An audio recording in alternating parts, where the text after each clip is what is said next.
ओम साई राम। श्री साई सच्चरित्र चैप्टर 25। दामू अन्ना कासार, अहमदनगर की रुई और अनाज के सौदे, आम्र लीला प्रार्थना, प्राकथन। जो अकारण ही सभी पर दया करते हैं, समस्त प्राणियों के जीवन में आश्रय दाता हैं, जो पर ब्रह्मा के पूर्ण अवतार हैं, ऐसे अहेतुक दया सिंधु और महान योगी राज के चरणों में साष्टांग प्रणाम कर अब हम यह अध्याय आरंभ करते हैं। श्री साईं की जय हो। वे संत चूड़ामणि समस्त शुभ कार्य के उद्गम स्थान और हमारे आत्माराम तथा भक्तों के आश्रय दाता हैं। हम उन साईनाथ की चरण वंदना करते हैं जिन्होंने अपने जीवन का अंतिम ध्येय प्राप्त कर लिया है। श्री साईं बाबा अनिवर्चनीय प्रेम स्वरूप हैं। हमें तो केवल उनके चरण कमलों में दृढ़ भक्ति ही रखनी चाहिए। जब भक्त का विश्वास दृढ़ और भक्ति परिपक्व हो जाती है तो उसका मनोरथ भी शीघ्र ही सफल हो जाता है। जब हेमांड पंथ को साईं सच्चरित्र तथा साईं लीलाओं की रचने की तीव्र उत्कंठा हुई तो बाबा ने तुरंत ही वे पूर्ण कर दी। जब उन्हें स्मृति पत्र इत्यादि रखने की आज्ञा हुई तो हेमांड पंथ ने स्फूर्ति, बुद्धिमता, शक्ति तथा कार्य करने की क्षमता स्वयं ही आ गई। वे कहते हैं कि मैं इस कार्य के सर्वदा अयोग्य होते हुए भी श्री साईं के शुभ आशीर्वाद से इस कठिन कार्य को पूर्ण करने में समर्थ हो सका। फलस्वरूप यह ग्रंथ श्री साईं सच्चरित्र आप लोगों को उपलब्ध हो सका, जो एक निर्मल स्रोत या चंद्रकांत मणि के सदृश है, जिसमें से सदैव साईं लीला रूपी अमृत झरा करता है, ताकि पाठकगण जी भरकर उसका पान करें। जब भक्त पूर्ण अंतकरण से श्री साईं बाबा की भक्ति करने लगता है तो बाबा उसके समस्त कष्टों और दुर्भाग्यों को दूर कर स्वयं उसकी रक्षा करने लगते हैं। अहमदनगर के श्री दामोदर सांवल राम रास ने कासार की निम्नलिखित कथा उपयुक्त कथन की पुष्टि करती है। दामू अन्ना। पाठकों को स्मरण होगा कि इन महाशय का प्रसंग छठे अध्याय में शिरडी में रामनवमी उत्सव के प्रसंग में आ चुका है। ये लगभग सन 1895 में शिरडी पधारे थे, जबकि रामनवमी उत्सव का प्रारंभ ही हुआ था और उसी समय से वे एक जरीदार बढ़िया ध्वजा इस अवसर पर भेंट करते तथा वहां एकत्रित गरीब भिक्षुकों को भोजन आदि कराया करते थे। दामू अन्ना के सौदे। रुई का सौदा। दामू अन्ना को बंबई से उनके एक मित्र ने लिखा है कि वह उनके साथ सांझेदारी में रुई का सौदा करना चाहते हैं, जिसमें लगभग 2 लाख रुपयों का लाभ होने की आशा है। सन 1936 में नरसिंह स्वामी को दिए गए एक वक्तव्य में दामू अन्ना ने बतलाया कि रुई के सौदे का यह प्रस्ताव बंबई के एक दलाल ने उनसे किया था, जो कि सांझेदारी से हाथ खींचकर मुझ पर ही सारा भार छोड़ने वाला था।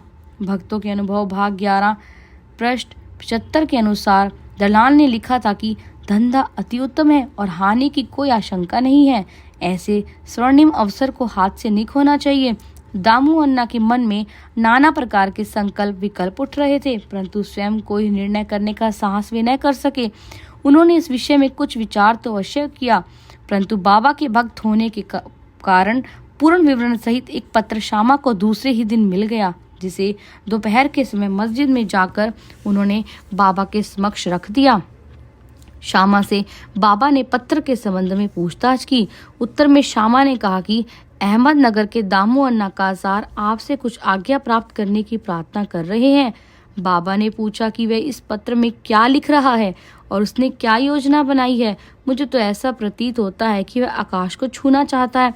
उसे जो कुछ भी भगवत कृपा से प्राप्त है वह उससे संतुष्ट नहीं है। अच्छा, पत्र पढ़कर सुनाओ। श्यामा ने कहा, जो कुछ आपने अभी कहा वही तो पत्र में भी लिखा हुआ है। हे देवा, आप यहाँ शांत और स्थिर बैठे रहकर भी भक्तों को उद्गिन कर देते हैं और जब वे अशांत हो जाते हैं तो आप उन्हें आकर्षित कर लेते हैं। किसी को प्रत्यक्ष तो किसी को पत्रों द्वारा यहाँ खींच लेते हैं। जब आपको पत्र का आशय विदित ही है तो फिर मुझे पत्र पढ़ने को क्यों विवश कर रहे हैं। बाबा कहने लगे कि श्यामा, तुम तो पत्र पढ़ो, मैं तो ऐसे ही अनाप शनाप बकता हूँ, मुझ पर कौन विश्वास करता है। तब श्यामा ने पत्र पढ़ा और बाबा उसे ध्यानपूर्वक सुनकर चिंतित होकर कहने लगे, मुझे ऐसा प्रतीत होता है कि सेठ दामू अन्ना पागल हो गया है। उसे लिख दो कि उसके घर किसी वस्तु का अभाव नहीं है, इसलिए उसे आधी रोटी में ही संतोष कर लाखों के चक्कर से दूर ही रहना चाहिए। श्यामा ने उत्तर लिखकर भेज दिया, जिसकी प्रतीक्षा उत्सुकतापूर्वक दामू अन्ना कर रहे थे। पत्र पढ़ते ही लाखों रुपए के लाभ होने की उनकी आशा पर पानी फिर गया। उन्हें उस समय ऐसा विचार आया कि बाबा से परामर्श कर उन्होंने भूल की है, परंतु श्यामा ने पत्र में संकेत कर दिया था कि देखने और सुनने में फर्क हुआ करता है। इसीलिए श्रेयस्कर तो यही होगा कि स्वयं शिरडी आकर बाबा की आज्ञा प्राप्त करो। बाबा से स्वयं अनुमति लेना उचित समझकर वे शिरडी आए। बाबा के दर्शन कर उन्होंने चरण सेवा की, परंतु बाबा के सम्मुख सौदे वाली बात करने का साहस वे न कर सके। उन्होंने संकल्प किया कि यदि उन्होंने कृपा कर दी तो इस सौदे में से कुछ लाभांश उन्हें भी अर्पण कर दूंगा। यद्यपि यह विचार दामू अन्ना बड़ी गुप्त रीति से अपने मन में ही कर रहे थे, तो भी त्रिकालदर्शी बाबा से क्या छिपा रह सकता था। बालक तो मिष्ठान खाता है, परंतु उसकी माँ उसे कड़वी औषधि देती है, क्योंकि मिठाई स्वास्थ्य के लिए हानिकारक होती है और इस कारण में बालक के कल्याणार्थ उसे समझा बुझाकर कड़वी औषधि पिला दिया करती है। बाबा एक दयालु माँ के समान थे। वे अपने भक्तों का वर्तमान और भविष्य जानते थे। इसीलिए उन्होंने दामू अन्ना के मन की बात जानकर कहा कि बापू, मैं अपने को इस सांसारिक झंझटों में फंसाना नहीं चाहता। बाबा की स्वीकृति जानकर दामू अन्ना ने विचार त्याग दिया। अनाज का सौदा। तब उन्होंने अनाज, गेहूं, चावल आदि अन्य वस्तुओं का धंधा आरंभ करने का विचार किया। बाबा ने इस विचार को भी समझकर उनसे कहा कि तुम रुपए का 5 सेर खरीदोगे, 7 सेर को बेचोगे। इसीलिए उन्हें इस धंधे का विचार त्यागना पड़ा। कुछ समय तक तो अनाजों का भाव चढ़ता ही गया और ऐसा प्रतीत होने लगा कि संभव है कि बाबा की भविष्यवाणी सत्य निकले। परंतु 2-1 मास के पश्चात ही सब स्थानों में पर्याप्त वृष्टि हुई, जिसके फलस्वरूप भाव अचानक ही गिर गए और जिन लोगों ने अनाज संग्रह कर लिया था उन्हें यथेष्ट हानि उठानी पड़ी। पर दामू अन्ना इस विपत्ति से बच गए। यह कहना व्यर्थ न हुआ कि रुई का सौदा, जो कि उस दलाल ने अन्य व्यापारी की साझेदारी में किया था, उससे अधिक हानि हुई। बाबा ने उन्हें बड़ी विपत्तियों से बचा लिया। यह देखकर दामू अन्ना का साईं चरणों में विश्वास दृढ़ हो गया और जीवन पर्यंत बाबा के सच्चे भक्त बने रहे। अमर लीला। एक बार गोवा के एक मामलतदार ने, जिसका नाम राले था, लगभग 300 आमों का एक पार्सल श्यामा के नाम से शिरडी भेजा। पार्सल खोलने पर प्राय सभी आम अच्छे निकले। भक्तों में इनके वितरण का कार्य श्यामा को सौंपा गया। उनमें से बाबा ने 4 आम दामू अन्ना के लिए पृथक निकाल कर रख लिए। दामू अन्ना की 3 स्त्रियां थीं, परंतु अपने दिए वक्तव्य में उन्होंने बतलाया है कि उनकी केवल 2 ही स्त्रियां थीं। वे संतानहीन थे। इस कारण उन्होंने अनेक ज्योतिषियों से इसका समाधान करवाया और स्वयं भी ज्योतिष शास्त्र थोड़ा सा अध्ययन कर ज्ञात कर लिया कि जन्म कुंडली में एक पाप ग्रह के स्थित होने के कारण इस जीवन में उन्हें संतान का मुख देखने का कोई योग नहीं है। परंतु बाबा के प्रति तो उनकी अटल श्रद्धा थी। पार्सल मिलने के 2 घंटे पश्चात ही वे पूजनार्थ मस्जिद में आए। उन्हें देखकर बाबा कहने लगे कि लोग आमों के लिए चक्कर काट रहे हैं, परंतु ये तो दामू के हैं। जिसके हैं उन्हीं को खाने दो और मरने दो। इन शब्दों को सुन दामू अन्ना के हृदय पर वज्रघात सा हुआ, परंतु महालसापति ने उन्हें समझाया कि इस मृत्यु शब्द का अर्थ अहंकार के विनाश से है और बाबा के चरणों की कृपा से तो वह आशीर्वाद स्वरूप है। तब वे आम खाने को तैयार हो गए। इस पर बाबा ने कहा कि वे तुम न खाओ, उन्हें अपनी छोटी स्त्री को खाने दो। इन आमों के प्रभाव से उसे 4 पुत्र और 4 पुत्रियां उत्पन्न होंगी। यह आज्ञा शिरोधार्य कर उन्होंने वे आम ले जाकर अपनी छोटी स्त्री को दिए। धन्य है श्री साईं बाबा की लीला, जिन्होंने भाग्य विधान पलट कर उन्हें संतान सुख दिया। बाबा की स्वेच्छा से दिए वचन सत्य हुए, ज्योतिषियों के नहीं। बाबा के जीवन काल में अनेक शब्दों ने लोगों में अधिक विश्वास और महिमा स्थापित की, परंतु महान आश्चर्य है कि उनके समाधिस्थ होने के उपरांत भी उनका प्रभाव पूर्वत ही है। बाबा ने कहा, मुझ पर पूर्ण विश्वास रखो। यद्यपि मैं देह त्याग भी कर दूंगा, परंतु फिर भी मेरी अस्थियां आशा और विश्वास का संचार करती रहेंगी। केवल मैं ही नहीं, मेरी समाधि भी वार्तालाप करेगी, चलेगी, फिरेगी और उन्हें आशा का संदेश पहुंचाती रहेगी। जो अनन्य भाव से मेरे शरणागत होंगे, निराश न होना कि मैं तुमसे विदा हो जाऊंगा। तुम सदैव मेरी अस्थियों को भक्तों के कल्याणार्थ ही चिंतित पाओगे। यदि मेरा निरंतर स्मरण और मुझ पर दृढ़ विश्वास रखोगे तो तुम्हें अधिक लाभ होगा। एक प्रार्थना कर हिमांड पंत यह अध्याय समाप्त करते हैं। हे साईं सद्गुरु, हमारी आपसे प्रार्थना है कि आपके अभय चरणों की हमें कभी विस्मृति न हो। आपके श्री चरण कभी भी हमारी दृष्टि से ओझल न हो। हम इस जन्म मृत्यु के चक्कर से संसार में अधिक दुखी हैं। अब दया कर इस चक्र से हमारा शीघ्र उद्धार कर दो। हमारी इंद्रियां जो विषय पदार्थों की ओर आकर्षित हो रही हैं, उनकी बाह्य प्रवृत्ति से रक्षा कर उन्हें अंतर्मुखी बनाकर हमें आत्मदर्शन की योग्य बना दो। जब तक हमारा इंद्रियों की बहुमुखी प्रवृत्ति और चंचल मन पर अंकुश नहीं है, तब तक आत्म साक्षात्कार की हमें कोई आशा नहीं है।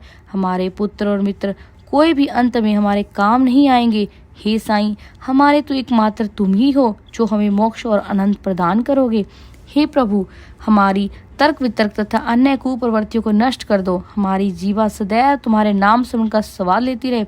हे साईं, हमारे अच्छे बुरे सब प्रकार के विचारों को नष्ट कर दो। हे प्रभु, कुछ ऐसा कर दो कि जिससे हमें अपने शरीर और ग्रह में आसक्ति न रहे, हमारा अहंकार सर्वथा निर्मूल हो जाए और हमें एकमात्र तुम्हारे ही नाम की स्मृति बनी रहे तथा शेष सबका विस्मरण हो जाए। हमारे मन की अशांति को दूर कर उसे स्थिर और शांत करो। हे साईं, यदि तुम हमारे हाथ अपने हाथ में ले लोगे तो ज्ञान रूपी रात्रि का आवरण शीघ्र दूर हो जाएगा और हम तुम्हारे ज्ञान प्रकाश में सुखपूर्वक विचरण करने लगेंगे। यह जो तुम्हारा लीलामृत पान करने का सौभाग्य हमें प्राप्त हुआ तथा जिसने हमें अखंड निद्रा से जागृत कर दिया है, यह तुम्हारी ही कृपा और हमारे गत जन्मों के शुभ कर्मों का ही फल है। विशेष इस संबंध में श्री दामू अन्ना के उपरोक्त कथन को उद्धृत किया जाता है, जो ध्यान देने योग्य है। एक समय जब मैं अन्य लोगों सहित बाबा के श्री चरणों के समीप बैठा था, तो मेरे मन में 2 प्रश्न उठे। उन्होंने उनका उत्तर इस प्रकार दिया: जो जन समुदाय श्री साईं के दर्शनार्थी आता है, क्या उन सभी को लाभ पहुंचता है?